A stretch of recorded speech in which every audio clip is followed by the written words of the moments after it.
Welcome back, everyone. It's good to see your bright and shiny faces. Clearly, I'm lying. I don't see anyone. I'm in a basement, teaching you. Crazy, right?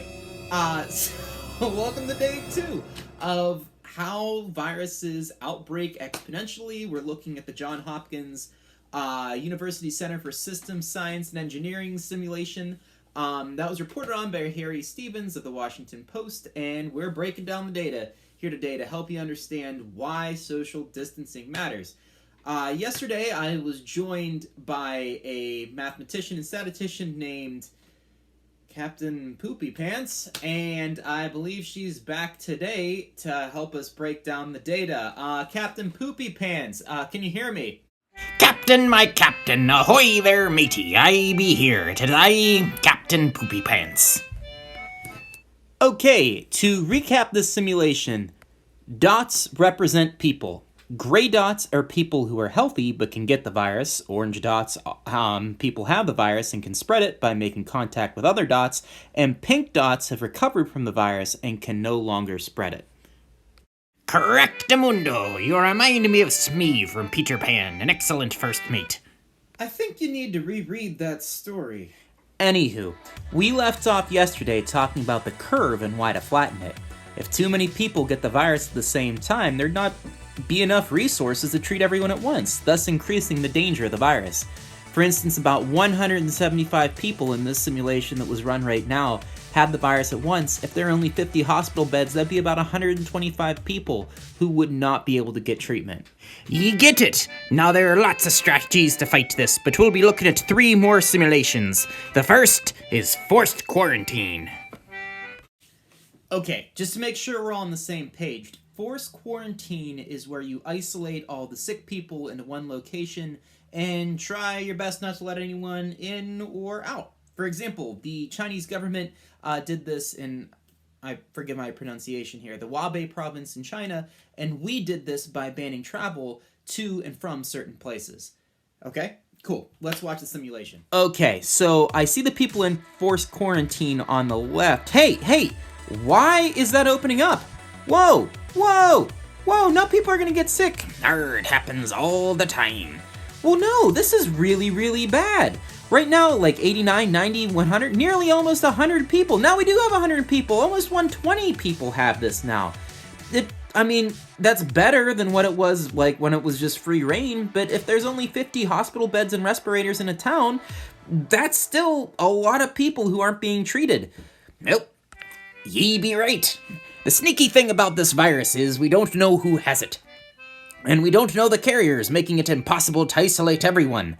Someone could have the virus and not show any symptoms, or someone could have the virus and not show any symptoms for up to an average of 14 days. Furthermore, it'd be difficult to force quarantine.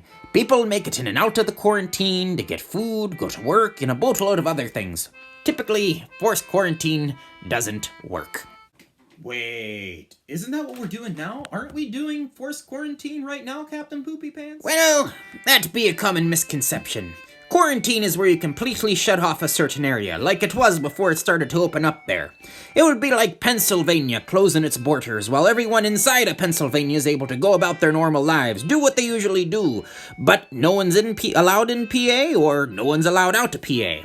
See, what we be doing is something called social distancing. Now, as I pull this down here, you'll see that social distancing looks a little bit different. Social distancing is best described when you stay away from people as much as possible. At least 6 feet away. When you social distance, you only go in and out when you need to, like to get groceries or go to work. This simulation we're going to look at in a minute here, these dots be practicing social distancing. Only 1.4 of the dots move while the other 3/4 stay put like a docked ship.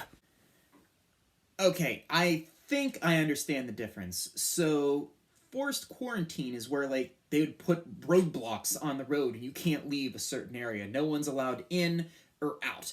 But that's really, really, really hard to do because what happens if someone runs out of food? Or what if a whole community runs out of food? Or a whole state or a whole country? What do you do then?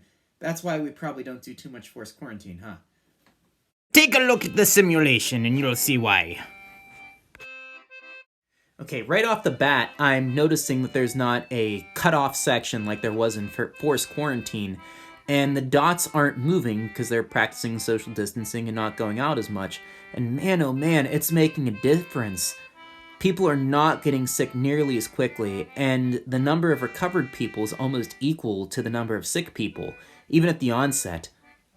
Indeed, you'll be a captain soon enough, but you may have noticed a tightening up of things a bit. For example, all the playgrounds are closed and only essential businesses are open. In a second here, we're going to take a look at the final simulation where only 1 out of every 8 dots move. In this simulation you're watching right now, 1/4 of the dots move, or about, 1/4 of the dots out of 200. I can't do that math in my head. 50 dots are moving into this point. At this point, these dots are representing people who be practicing social distancing somewhat, but not as strongly as they could. This final situation, the simulation, only 1 out of every 8 dots move. And these are people doing the essentials, like buying groceries, going to work at a job that keeps people alive. These dots aren't getting a pedicure, but they're going to the store to get toilet paper. What do you think's gonna happen, matey? Man, Captain Poopy Pants, that mental math was not as fast as I thought it would be for a statistician. I can't talk. Sorry, Captain Poopy Pants, for calling you out when I myself cannot talk. But what's my prediction? I mean, honestly, I saw the effectiveness of social distancing. People did not get sick nearly as quickly. And in our fake scenario where there's only 50 hospital beds and respirators in a town, those numbers were almost met. Only about 30 people at peak were not getting served. So, yeah, social distancing seems pretty effective. So if only 8 dots are moving at a time, it's even going to be more effective. Okay, here we go. This is extensive social distancing, 8 moving at a time. Let's take a look. Well, I mean, obviously, it's barely spreading at all at this point. I mean, at this point in the other simulations, in the first one, there's about 190 sick, and in forced quarantine, we're at about 120 at this point. So far, only 2, 3 are sick at a time. In fact, in the entire simulation, only, 8 people got sick? That is insane. I mean, that's definitely doable. These people would be treated, they get what they needed, they get their hospital bed, and not many people would get the virus, saving lives and preventing the spread. I mean, I get it. I see why social distancing is important, and I recognize why it is important. Indeed it is, matey. Now, social distancing be harder to do, and in fact, extensive social like this is just, I mean, it's not going to happen. In case this situation you just saw, 30 people got sick this time at peak. Way more than the 8 that happened before. It depends from town to town, and that's what I be saying. It's hard to do, and cities have a lot harder time containing the spread because there are a lot more people living in close proximity. That's why places like New York, LA, and even Philadelphia are having a harder time with things than, say, Raccoon Township. Yeah, I mean, I get it. We've run this simulation 3 times now, and, the first time 8 people got sick. Second time, I forget what it was. It was like 30 people got sick, and this time 23 or something like that got sick. So, I'm sorry, 33 got sick. But, wow, it really does make a difference. Thank you, Captain Poopy Pants, for showing these different graphs to me. And I want you to take the time to make sure to read the article on your own if you have it. Well, I think that's it. Thank you, Captain Poopy Pants, for imparting your wisdom with us. I mean, for a baby wearing an eye patch, I noticed you shaved. Great. Looking much better, by the way. Yeah, really knowledgeable. Thank you for clarifying so much for me and helping me understand the importance of social distancing. It be my pleasure. Now I'm gonna put my hands in me mouth while I research statistics. Take ye care now and practice social distancing. Will do, Captain Poopy Pants, and ahoy hoy! Alright, so there you have it. Collectively, that's why we're social distancing, and what we do to social distance is important. I'm just here so I won't get fined. Get out of here, Marshawn. We are remote learning and practicing social distancing to save lives and prevent the spread of the virus.